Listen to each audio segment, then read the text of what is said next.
লক্ষ্মীর ভান্ডার প্রকল্প থেকে শুরু করে স্বাস্থ্যসাথী প্রকল্প সহ যে বিভিন্ন সামাজিক প্রকল্পগুলো পশ্চিমবঙ্গে চালু রয়েছে, সরকার পরিবর্তনের সঙ্গে সঙ্গে কি সেই সমস্ত প্রকল্প বন্ধ হতে চলেছে?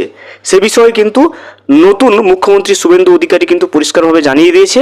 অর্থাৎ লক্ষ্মীর ভান্ডার প্রকল্প সহ অন্যান্য সামাজিক প্রকল্পগুলো কেমনভাবে চলবে বা সেগুলো বন্ধ হতে চলেছে কিনা সেই বিষয়ে যে নতুন নির্দেশিকা চলে এসেছে, সেই নির্দেশিকাগুলো কিন্তু আমরা আজকের এই ভিডিওতে বিস্তারিতভাবে জেনে নেওয়ার চেষ্টা করব। Welcome to my YouTube channel.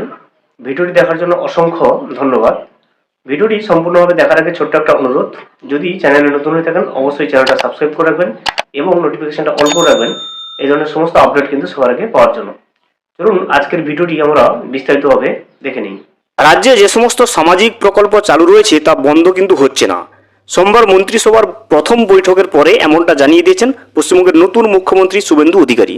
দেখতে পাচ্ছেন, নতুন মুখ্যমন্ত্রী শুভেন্দু অধিকারী সামাজিক প্রকল্পগুলোকে কেন্দ্র করে, লক্ষ্মীর ভান্ডার প্রকল্পের মতো সামাজিক প্রকল্পগুলোকে কেন্দ্র করে যেটা জানিয়েছেন যে এখনই কিন্তু ওই সমস্ত সামাজিক প্রকল্পগুলো যেগুলো চালু রয়েছে সেগুলো বন্ধ করা হচ্ছে না। রাজ্যে পালাবদলের পরে প্রশ্ন উঠেছিল, পূর্বতন তৃণমূল সরকারের চালু করা প্রকল্পগুলোর সুবিধা রাজ্যবাসী আর পাবেন কিনা। সেই সংশয় নিরসন করে শুভেন্দু জানিয়ে দিলেন, রাজ্যবাসী আগে যে সমস্ত সামাজিক প্রকল্পের সুবিধা পেতেন এখনও কিন্তু তা পাবেন, তবে কারা পাবেন তাও স্পষ্ট করে দিয়েছেন শুভেন্দু। তিনি জানান, মৃত বা ভারতীয় নন এমন কেউ এই প্রকল্পের সুবিধা কিন্তু পাবেন না। এবারে আমরা মুখ্যমন্ত্রী শুভেন্দু অধিকারীর মুখ থেকে কিন্তু সরাসরি এই বিষয়ে কি জানিয়েছেন তিনি, সেই বিষয়টা কিন্তু আমরা জেনে নেওয়ার চেষ্টা করব।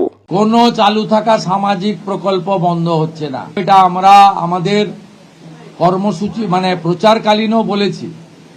কোন চালু থাকা সামাজিক প্রকল্প সে 30 বছর আগের হতে পারে, 10 বছর আগের হতে পারে, কোন সামাজিক প্রকল্প আমরা বন্ধ করছি না। আমরা